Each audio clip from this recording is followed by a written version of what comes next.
പോയി. അവരിങ്ങനെ റിസൾട്ട് നോക്കിയിട്ട് പറഞ്ഞു no sorry we can touch your eye എന്ന് പറഞ്ഞു. അപ്പൊ നമ്മളിങ്ങനെ നമ്മളിങ്ങനെ തെറ്റി കേട്ടാണ്. നമ്മൾ what your eye is very is a dangerous eye. ഇപ്പോൾ ഉള്ള ടെക്നോളജി പ്രകാരം യുവർ കോർണിയ തിക്നെസ്സോ എന്തോന്നും കുറവാണ്, വി കാൺ ഡു എന്ന് പറഞ്ഞു. അപ്പൊ ഞാൻ തകർന്ന് ബോധം കെട്ട് വീഴാൻ റെഡിയായിട്ട് നിൽക്കുക. പക്ഷെ ഞാനൊന്ന് അച്ഛന്റെ മുഖത്തേക്ക് നോക്കി.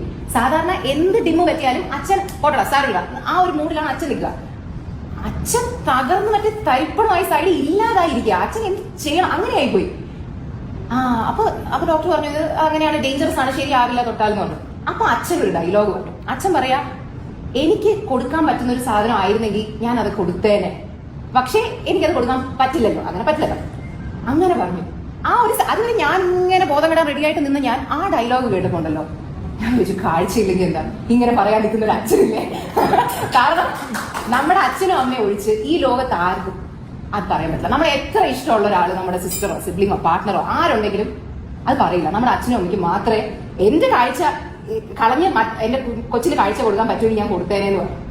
അപ്പൊ എന്റെ വിഷമമൊക്കെ മാറി നമ്മൾ ഹാപ്പി ആയിട്ട് തിരിച്ചു വന്നു. പിന്നെ 5-6 വർഷങ്ങൾക്ക് ശേഷം ടെക്നോളജി ഒക്കെ ഡെവലപ്പ് ആയപ്പോൾ